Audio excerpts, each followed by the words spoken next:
ہم سب سے پہلے نجد والی حدیث جو کہ صحیح بخاری شریف کے اندر موجود ہے، حدیث نمبر 1037 اور دیگر مقامات پہ بھی موجود ہے، حدیث نمبر 7094 صحیح بخاری شریف میں موجود ہے۔ نبی کریم صلی اللہ علیہ وآلہ وسلم کی ذات اقدس نے دعا کی، اللہم بارک لنا فی شامنا وفی یمننا، یا اللہ ہمارے شام میں اور ہمارے یمن میں برکت عطا فرما۔ کسی نے کہا وفی نجدنا، یا رسول اللہ ہمارے نجد کے لیے دعا فرمائیں، تو رسول اللہ صلی اللہ علیہ وآلہ وسلم خاموش رہے۔ پھر حضور علیہ الصلوۃ والسلام نے دعا کی، پھر کہا گا وفی نجدنا، ہمارے نجد کی دعا کریں، سرکار خاموش رہے، حتیٰ کہ 3 دفعہ نبی کریم صلی اللہ علیہ وآلہ وسلم سے کہا گیا۔ نبی کریم صلی اللہ علیہ وآلہ وسلم نے ارشاد فرمایا، ہمارے کالزلازل والفتن وبہا یطلع قرن الشیطان، فرمایا یہاں یعنی نجد سے زلزلے ہوں گے نجد میں، اور یہاں سے فتنے اٹھیں گے، وبہا یطلع قرن الشیطان، اور یہاں سے شیطان کی جماعت نکلے گی۔ یہ ہے نجد والی حدیث جس کے متعلق دعویٰ کیا مرزا نے کہ امام ابن عابدین شامی وہ پہلے شخص ہیں جنہوں نے رد المحتار فتاوی شامی میں یہ حدیث محمد بن عبد الوہاب نجدی پر سب سے پہلے فٹ کی ہے، حالانکہ یہ مرزا کا بالکل دعویٰ باطل اور غلط ہے۔ ہم دکھائیں گے کہ نجد والی حدیث سب سے پہلے محمد بن عبد الوہاب نجدی پر فٹ کرنے والے کوئی دوسرے شخص نہیں تھے،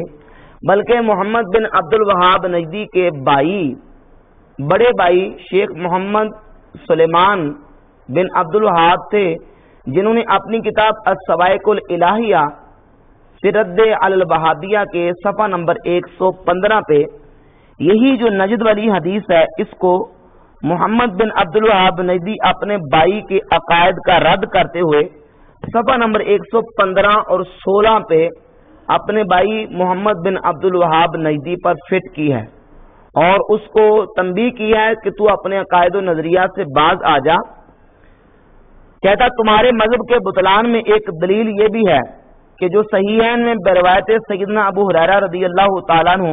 حضور اکرم صلی اللہ علیہ وآلہ وسلم سے مروی ہے کہ فرمایا کفر کا سر مشرق کی جانب ہے، اور ایک روایت میں ہے کہ ایمان میرے داہنی جانب ہے، اور فتنے وہاں سے جہاں سے شیطان کا سینگ نکلتا ہے۔ اور صحیحین میں بروایت سیدنا عبداللہ ابن عمر رضی اللہ تعالیٰ عنہما نبی کریم صلی اللہ علیہ وآلہ وسلم سے مروی ہے کہ فرمایا وہ سامنے مشرق ہے، وہاں سے فتنے اٹھیں گے، اور انہی سے بخاری کے الفاظ میں مرفوعاً یہ ہیں کہ حضور نے دعا مانگی، اے اللہ ہم اور ہمارے شام و یمن میں برکت دے، اے خدا ہم اور ہمارے شام و یمن میں برکت دے۔ لوگوں نے کہا ہمارے نجد کے لیے بھی دعا مانگیے، فرمایا اے خدا ہم اور ہمارے شام و یمن میں برکت دے۔ یعنی یہ پوری حدیث جو ہے نا وہ آگے تک بیان کی کہ جو نجد جو ہے اس سے شیطان کا سینگ نکلے گا، شیطان کی جماعت نکلے گی۔ تو محمد بن عبد الوہاب نجدی پر نجد والی حدیث سب سے پہلے امام شامی نے فٹ نہیں کی، بلکہ محمد بن عبد الوہاب نجدی کے بڑے بھائی شیخ محمد سلیمان بن عبد الوہاب نے اس حدیث کو ابن عبد الوہاب نجدی پہ سب سے پہلے فٹ کیا ہے۔ اب آئیں فتاوی شامی کی طرف کہ امام ابن عابدین شامی المتوفہ 1252 ہجری، انہوں نے فتاوی شامی میں کیا لکھا ہے؟ یہ فتاوی شامی رد المحتار کی جلد نمبر 3 ہے، جلد اس کی 3 صفحہ نمبر 339 پہ امام شامی رحمت اللہ تعالی علیہ نے ابن عبد الوہاب نجدی کے بارے میں کیا لکھا وہ ذرا ملاحظہ فرمائیں، اور وہ لکھنے کی وجہ کیا ہے۔ امام شامی رحمت اللہ تعالی علیہ خارجیوں کا ذکر کرتے ہوئے لکھتے ہیں کہ خارجی وہ ہیں جنہوں نے اصحاب نبی صلی اللہ علیہ وآلہ وسلم کو کافر کہا، اور خارجیوں کا یہ طریقہ ہے کہ وہ صحابہ کرام علیہ رضوان کو بھی کافر اور مشرک کہتے تھے۔ یعنی خارجیوں کا وتیرہ تھا کہ وہ صحابہ کرام اور امت کو مشرک اور کافر کہتے تھے، اور ان کا یہ طریقہ تھا۔ تو اسی کے ضمن میں امام شامی فرماتے ہیں کما واقع فی زماننا فی اتباع عبد الوہاب الذین خرجوا من نجد، کہتے ہیں کہ جیسا کہ ہمارے زمانے میں ابن عبدالوہاب نجدی کے متبعین ہیں جو نجد سے نکلے ہیں، وتغلبوا علی الحرمین، اور انہوں نے زبردستی حرمین طیبین پہ غلبہ کیا، وکانوا ینتحلون مذہب الحنابلہ، اور وہ اپنے آپ کو حنبلی المذہب کہتے ہیں، لیکنہم اعتقدوا انہم هم المسلمون، لیکن وہ اس بات کا عقیدہ رکھتے ہیں کہ وہی مسلمان ہیں، وان من خالف اعتقادهم مشرکون، اور جو ان کے عقیدے کا مخالف ہے وہ مشرک ہے، واستباحوا بذلک قتل اہل سنت و قتل علمائہم، اور انہوں نے اہل سنت اور اہل سنت کے علماء کو قتل کرنا مباح قرار دیا، یعنی اہل سنت و جماعت کے علماء کو اور اہل سنت کو قتل کیا، جس طرح کے خارجیوں نے مسلمانوں کو مشرک کیا کہا اور مسلمانوں کو قتل ناحق کیا۔ وہ خارجی کیا کرتے تھے کہ انہوں نے حضرت امیر معاویہ رضی اللہ تعالیٰ عنہ اور حضرت علی المرتضی شیر خدا رضی اللہ تعالیٰ عنہ کو بھی مشرک اور کافر کہا۔ ایک دن حضرت علی رضی اللہ تعالیٰ عنہ خطبہ دے رہے تھے کہ خارجی اٹھ کے کھڑے ہو گئے اور کہا اشرکتا فی دین اللہ رجال، اے علی تو نے بندوں کو خدا کا شریک بنا کے شرک کیا، ہم تیری اطاعت نہیں کریں گے۔ تو اسی وجہ سے امام ابن عابدین شامی نے محمد ابن عبدالوہاب نجدی اور اس کے متبعین کو خارجی کہا کہ وہ بھی خارجیوں والا کام کرتے تھے اور اپنے سوا باقی تمام مسلمانوں کو مشرک اور کافر سمجھتے تھے۔ اس کے چند نمونے میں ان کتابوں سے پیش کروں گا جو علماء نجدیہ کی طرف سے شائع ہوئیں، اور باقاعدہ حجاج اور معتمرین کو وہ کتابیں دی جاتی ہیں جن کتابوں میں امت مسلمہ کو مشرک اور کافر قرار دینے کی ناکام کوشش وہ کرتے ہیں۔ یہ کتاب چھپی ہے شیخ الاسلام محمد بن عبد الوہاب۔ اس کتاب کو حکومت نے شاعت کے فری تقسیم بھی کیا۔ شیخ احمد عبدالغفور عطار کی اس میں صفحہ نمبر 155 پہ لکھتے ہیں کہ شیخ الاسلام صاف صاف اعلان کر رہے تھے کہ جس طرح رسول اکرم صلی اللہ علیہ وآلہ وسلم نے ان لوگوں کے خلاف اعلان جہاد کیا جنہوں نے آپ کی دعوت کو قبول نہ فرمایا، اسی طرح مجھے بھی ان لوگوں کے خلاف تلوار اٹھانا ہے جو عقائد کی بیماریوں میں جکڑے ہوئے ہیں۔ جو لوگ اپنے عقائد کی اصلاح کرتے ہوئے ہماری تحریک کے رکن بن جائیں ان کا خون اور مال محفوظ ہوگا، یعنی جو ان کے عقیدے کو مان لیں گے اہل سنت عقیدے والے تو ان کا خون اور مال محفوظ ہے، ان کو کچھ نہیں کہیں گے، وگرنہ جزیہ ادا کرنا پڑے گا، یعنی جس طرح کافر جزیہ دیتے ہیں اہل سنت کے علماء کو ابن عبدالوہاب نجدی اور اس کے متبعین کو جزیہ دینا پڑے گا۔ اگر جزیہ کے ادا کرنے سے بھی انکار کریں گے تو پھر تلوار اٹھانے کے علاوہ کوئی صورت نہیں۔ یہ دیکھیں صفحہ نمبر 155 پہ کہ ابن عبدالوہاب نجدی جب آئے تو انہوں نے آ کے حرمین طیبین کے لوگوں پر تلوار اٹھائی اور کہا کہ جو میرے عقیدے کو مانے گا اس کو میں معاف کر دوں گا، مال بھی محفوظ ہے، جان بھی محفوظ ہے، اور جو نہیں مانے گا اس کو تلوار کے زور پر اس سے جزیہ لیا جائے گا، جس طرح کافروں سے جزیہ لیا جاتا ہے۔ صفحہ نمبر 164 پہ بھی اسی طرح کی عبارت شیخ احمد عبدالغفور عطار نے ابن عبدالوہاب نجدی کے حوالے سے لکھی ہے کہ اسی طرح شیخ الاسلام نے دیکھا، یعنی ابن عبدالوہاب نجدی نے، کہ ان کی بیماری خطرناک صورت اختیار کر چکی ہے تو مجبور ہو کر ان کے مقابلہ میں تلوار پکڑ کر میدان میں اترتے ہیں۔ خیال ہے کہ نیکی کے فروغ اور برائی کے استحصال کے لیے جنگ کرنے کا نام شریعت مطہرہ میں جہاد ہے اور اس کی مشروعیت سے کون انکار کر سکتا ہے، یعنی مسلمانوں کے خلاف جہاد کیا اپنے طور پر اور ان کو تلوار کے زور پر اپنا عقیدہ منوایا، جو نہیں مانا اس کو قتل کر دیا۔ یہ تھے ابن عبدالوہاب نجدی صاحب کے مسلمانوں کے خلاف خیالات۔ یہ کتاب ہے فتح المجید۔ اس کتاب کے صفحہ نمبر 6 پہ لکھتے ہیں فتح المجید کتاب و توحید کی شرح میں کہ ابن عبدالوہاب نجدی کے آنے سے پہلے عرب شریف کے علاقے کی کیا حالت تھی، لوگ کس طرح زندگی گزارتے تھے اور ان کے عقائد و نظریات کیا تھے۔ صفحہ نمبر 6 پہ لکھتے ہیں وَتَصَدَّى لِدَعْوَةِ أَهْلِ نَجْدٍ إِلَى التَّوْحِيدِ الَّذِي هُوَ أَسَاسُ الْإِسْلَامِ وَالْإِيمَانِ، کہ ابن عبدالوہاب نجدی نے نجد والوں کو توحید کا درس دیا، توحید کی طرف بلایا جو کہ اسلام کی بنیاد اور ایمان کی بنیاد ہے۔ وَنَهَاهُمْ عَنْ عِبَادَةِ الْأَشْجَارِ وَالْأَحْجَارِ، اور ان عرب کے لوگوں کو درختوں کی اور پتھروں کی پوجا کرنے سے روکا، والقبور والطواغیت والاوثان، قبروں کی، شیطانوں کی اور بتوں کی پوجا کرنے سے روکا، وعن الایمان بالسحرۃ والمنجمین والکہان، اور جادوگروں، نجومیوں اور کاہنوں پر ایمان رکھنے سے روکا، فابت اللہ بدعوتہ کل بدعۃ وضلالہ یدعو الیہا کل شیطان، کہ ہر بدعت اور ہر گمراہی جس کی طرف شیطان بلاتا ہے، اس بدعت اور گمراہی سے اللہ تعالیٰ نے ان کے ذریعے اس گمراہی اور بدعت کو باطل کر دیا۔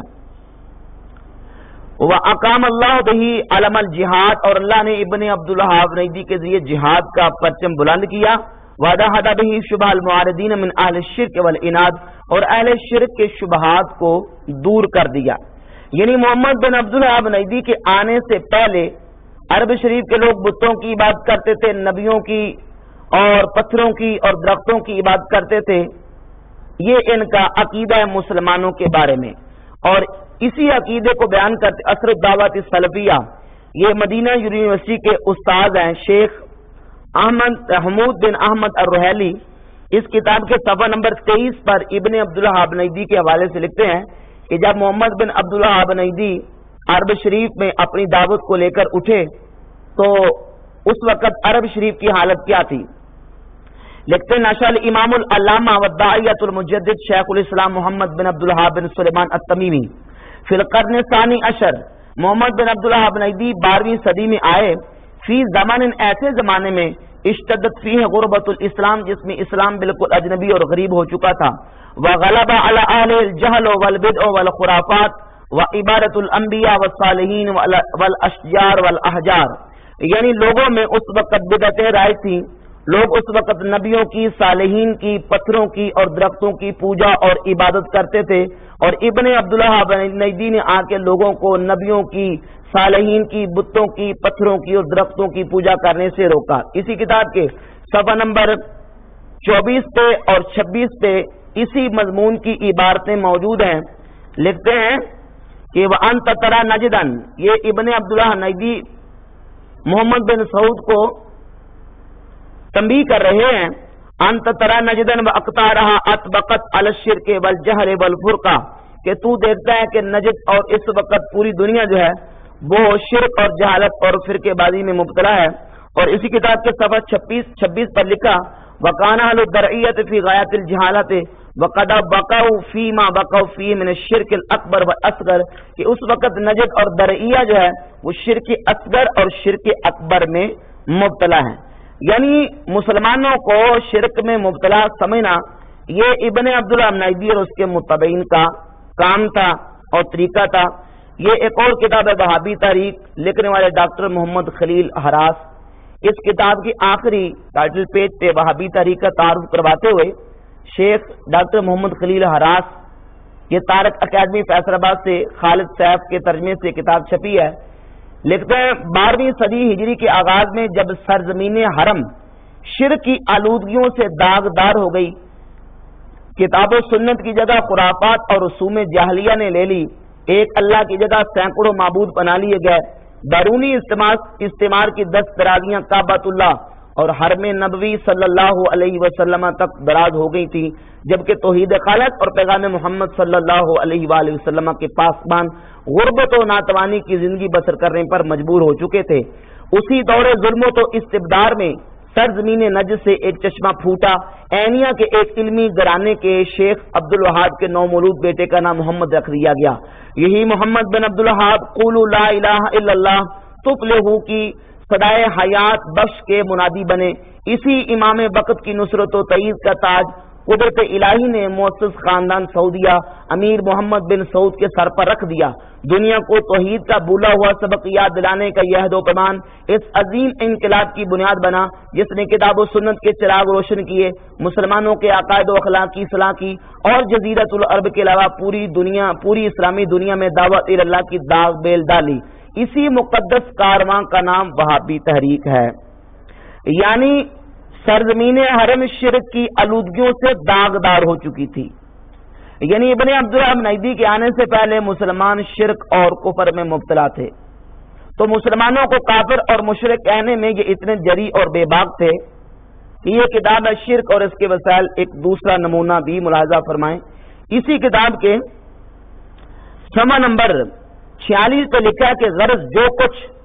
ہندو اپنے بتوں سے کرتے ہیں وہ سب کچھ یہ جھوٹے مسلمان انبیاء اور اولیاء اور اماموں اور شہیدوں اور فرشتوں اور پریوں سے کر گزرتے ہیں اور دعویٰ مسلمان کا کیے جاتے ہیں۔ اور سبحان اللہ، یہ منہ اور دعویٰ سچ فرمایا اللہ تعالیٰ نے سورہ یوسف میں، وَمَا يُؤْمِنُ أَكْثَرُهُم بِاللَّهِ إِلَّا وَهُم مُشْرِكُونَ، نہیں مسلمان اکثر لوگ مگر شرک کرتے ہیں، یعنی مسلمان اکثر مشرک ہو چکے ہیں، شرک کرتے ہیں وہابی اور نجدی عقیدے کے مطابق، اور جو ہندو اپنے بتوں کے ساتھ کرتے ہیں وہی مسلمان اولیاء اور انبیاء سے کرتے ہیں۔ یہ تو تھے مسلمانوں پہ شرک فتوے۔ اس وہابی اور ابن عبداللہ نیدی کے فتووں سے تو انبیاء اور صالحین اور اللہ کے نیک بندے بھی نہ بچ سکے۔ یہ کتاب ان کی دین کے 3 اہم اصول، اس کتاب کے صفحہ نمبر 38 پہ، اور یہ مجموعہ مفیدہ ایک اور کتاب ہے، اس کتاب کے اندر بھی قرآن کریم کی آیت کا ترجمہ کرتے ہوئے محمد بن عبداللہ نیدی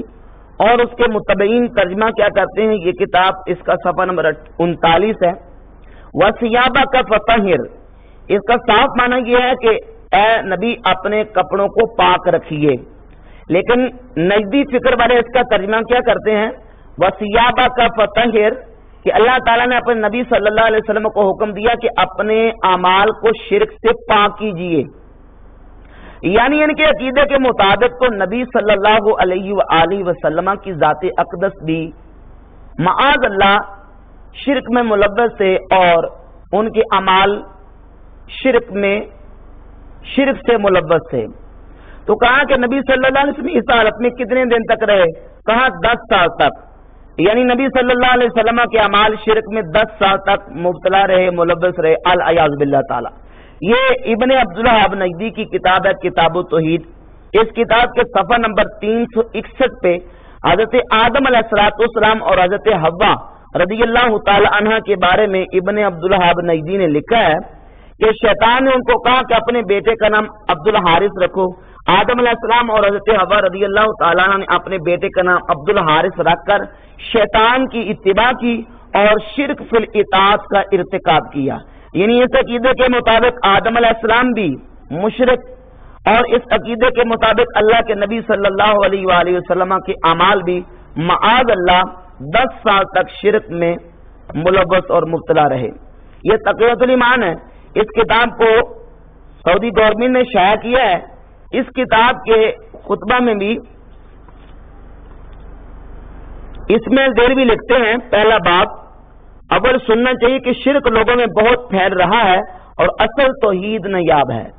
یعنی مسلمان تو بس مشرک ہی ہوتے جا رہے ہیں، شرک ہی پھیلتا جا رہا ہے، اور اصل توحید نایاب، یعنی اصل توحید تو بالکل پائی ہی نہیں جاتی، بہت تھوڑی سی ہے اصل توحید تو مسلمانوں میں ختم ہو چکی ہے۔ اور انہوں نے رسول خدا صلی اللہ علیہ وآلہ وسلم کے روضہ اطہر کے بارے میں کیا لکھا؟ یہ تحذیر الساجد کتاب ہے فی اتخاذ القبور مساجد، ناصر الدین البانی کی کتاب ہے، المکتب الاسلامی سے شائع ہوئی ہے۔ اس کا صفحہ نمبر 99 پہ ناصر الدین البانی صاحب لکھتے ہیں کہ میں مسجد نبی شریف میں گیا تو کیا دیکھتا ہوں، رأیت فی اسفل حائط القبر الشمالی محرابا صغیرا ووراءہ سدۃ مرتفعہ من ارض المسجد قلیلا،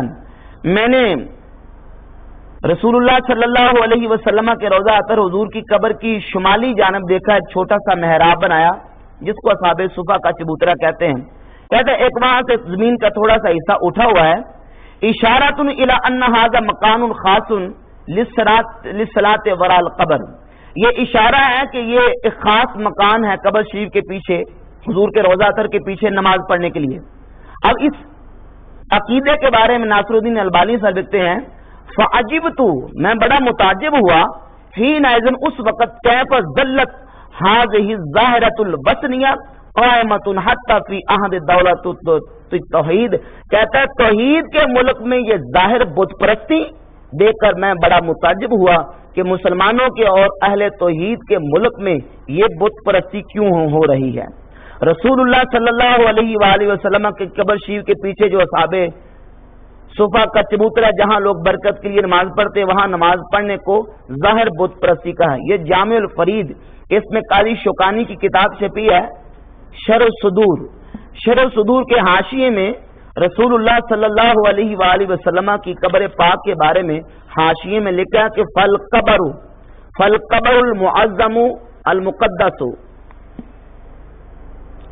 وطن وصنم بكل معانی الوطنیہ، کہ رسول اللہ صلی اللہ علیہ وآلہ وسلم کی قبر مقدس وہ بت ہے ہر اعتبار سے جس کی معاذ اللہ پوجا کی جا رہی ہے. تو جو رسول اللہ صلی اللہ علیہ وآلہ وسلم کی قبر پاک کو بت کہتے ہیں اور نبی پاک علیہ الصلوۃ والسلام کی قبر شریف کے قریب نماز پڑھنے کو بھی شرک کہتے ہیں. اور کہتے ہیں ابن عبدالوہاب نیدی کے آنے سے پہلے لوگ درختوں کی، پتھروں کی اور بتوں کی اور نبیوں کی اور نیک لوگوں کی پوجا اور عبادت کرتے تھے. یہ ہے مکفر المسلمین اور مسلمانوں کو مشرک اور کافر قرار دینے والے. جبکہ رسول اللہ صلی اللہ علیہ وآلہ وسلم کی احادیث صحیحہ میں اس بات کو واضح طور پر بیان کیا گیا. صحیح مسلم شریف کی جلد 2 ہے، صفحہ نمبر 376 ہے. میرے آقا کریم صلی اللہ علیہ وآلہ وسلم نے ارشاد فرمایا ان الشیطان قد عجز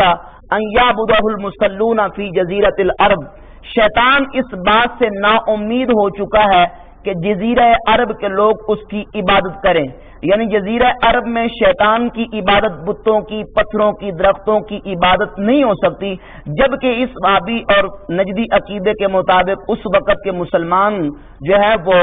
بتوں کی، درختوں کی اور نبیوں اور صالحین کی عبادت کرتے تھے، جس کو آ کے محمد بن عبدالوہاب نیدی نے مٹایا. یہ مسند امام احمد بن حنبل حدیث نمبر 16671 جلد نمبر 5 صفحہ نمبر 105. رسول اللہ صلی اللہ علیہ وسلم نے فرمایا اما انہم لا یعبدون شمسا ولا قمرا ولا حجرا ولا وسرا. میری امت سورج کی، چاند کی، پتھروں کی